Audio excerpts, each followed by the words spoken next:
स्वागत है। मैं हूं आपके साथ शिप्रा, लाइव आपके साथ जुड़ चुकी हूं। बात करते हैं कृषि कानूनों को लेकर।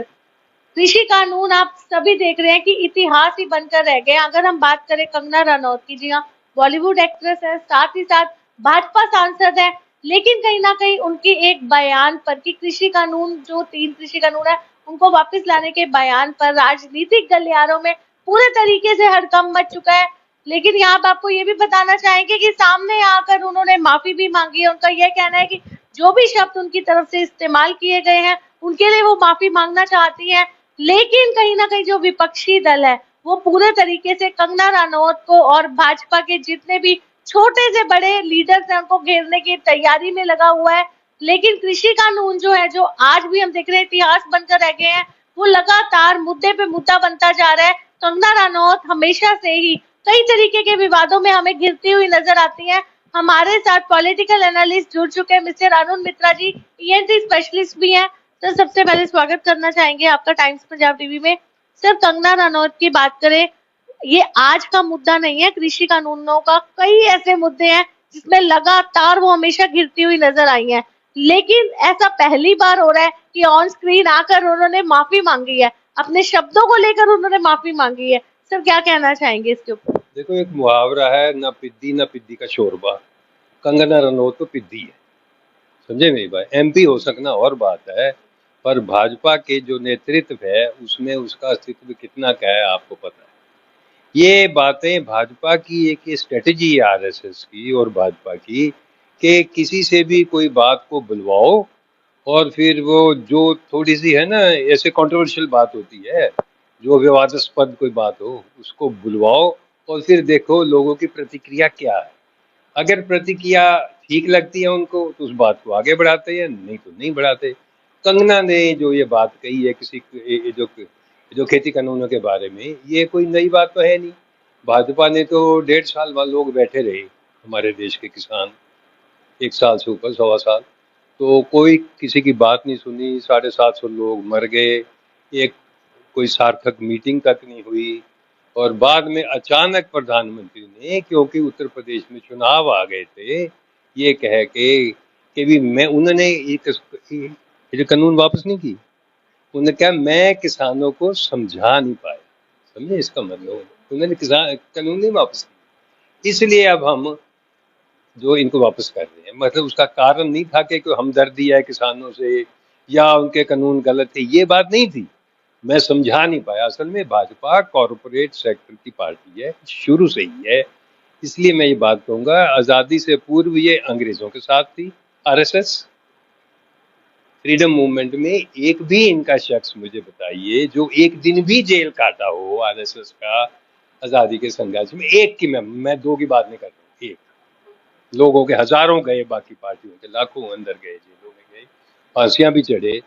भगत सिंह के बारे में इन्होंने कहा कि वो दिलेर तो है लेकिन गलत रास्ते पे पड़े हैं, इस तरीके के। और बाद में भी जैसे आज़ादी के बाद जो भी आर्थिक नीतियां अपनाई गई, जो भी कानून लिए गए, जो लोकहित के कानून थे, उनका इन्होंने विरोध किया। सबसे पहले तो जो पृथ्वी पर हटाए गए, राजाओं के भत्ते हटाए गए, उसका इन्होंने विरोध किया। जो बैंकों का राष्ट्रीयकरण किया गया उसका इन्होंने विरोध किया। मतलब कि जो भी लोकहित के थी ना कानून, उनका विरोध करके ये हमेशा कॉर्पोरेट सेक्टर के साथ खड़े हुए हैं। इनका खेती बाड़ी से, कृषि से कुछ लेना देना नहीं है, ये कृषि को महत्व नहीं देते, ये आप समझ लीजिए। अगर हम कल की बात करें तो खनौरी बॉर्डर पर एक किसान नेता ने सिर्फ कंगना रनौत की बयानबाजी और खट्टर जी की बयानबाजी पर आकर इतने दुखी थे वो कि 7 महीने से एक बहुत बड़े डिप्रेशन के टाइम से निकल रहे थे, उन्होंने सुसाइड कमिट कर लिया। लेकिन सर, कहीं ना कहीं अब जो माफीनामा सामने आ रहा है कंगना रनौत का स्क्रीन पे आकर, कि वो उन्होंने कहा है कि मैं अब अपने शब्द वापस लेती हूँ। लेकिन सर, जो जान चली गई, कीमती जान किसी की, उसको तो वापस लाना नामुमकिन है। आपको क्या लगता है कि मोदी या उनकी सारी फौज को कोई दर्द है जान जाने का? कोई दर्द है? कोई दर्द नहीं है। अगर दर्द होता तो ये ऐसी स्थिति ही ना आती।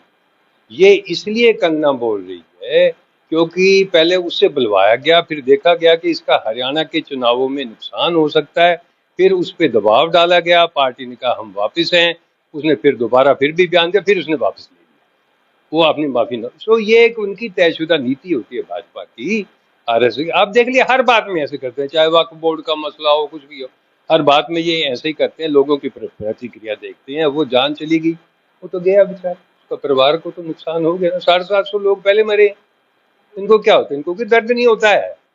या भूल जाइए, जो कॉर्पोरेट सेक्टर को दर्द नहीं होता है लोग मरने पे, और ये उन्हीं की पार्टी है। लेकिन भाजपा के कई लीडर ऐसे हैं जो उनकी बयानबाजी, इवन उनके माफीनामे के बाद भी उनसे दरकिनार होते हुए नजर आ रहे हैं। उनका ये कहना है कि माफी मांगने की जरूरत ही नहीं थी, क्यों सामने आकर माफी मांगी है। हाँ, तो क्योंकि वो ऐसा ही सोचते हैं कि किसानों के कानून हक में जो होना ही नहीं चाहिए। अब कई इसलिए भी होंगे भी, अब कानून उसने उसने माफी मांग लिया, अब इसका कोई फायदा नहीं है। लोगों को पता लग गया। अब ये थोड़े घबरा गए हैं अभी कंगना के बयान से, इनको नुकसान ना हो जाए। अब होगा क्या ये तो हमें नहीं मालूम, ये तो लोग फैसला करेंगे ना। क्योंकि अब इनको डर लग रहा है अभी कि, क्योंकि हरियाणा में किसान की लहर काफी मजबूत है। दो ही प्रांतों में थी ना ज्यादा मजबूत, पंजाब और हरियाणा में, यही लोग बैठे थे। हम तो वहां जाते रहे ना। तो इसलिए अब जो है कंगना रनौत माफी मांगे या ना मांगे, भाजपा की नीति लोगों के सामने आ चुकी कंगना रनौत बार बार यही कह रहे हैं कि वो एक सिर्फ कलाकार नहीं है, अब सिर्फ स्क्रीन पे आने वाली कोई अभिनेत्री नहीं है, वो अब भाजपा की सांसद बन चुकी है। तो आदरणीय प्रधानमंत्री की रिस्पेक्ट में आकर कहीं ना कहीं उनका माफी मांगना भी जरूरी था, ताकि किसान भाई जो कहीं ना कहीं उनकी बयानबाजी से नाराज चलते हैं, वो नाराजगी वो दूर हो सके। है। प्रधानमंत्री के लिए उनके मन में कोई रिस्पेक्ट नहीं है। अगर ये होती तो ये बयान ना देती। क्योंकि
den Hals, weil keiner spricht.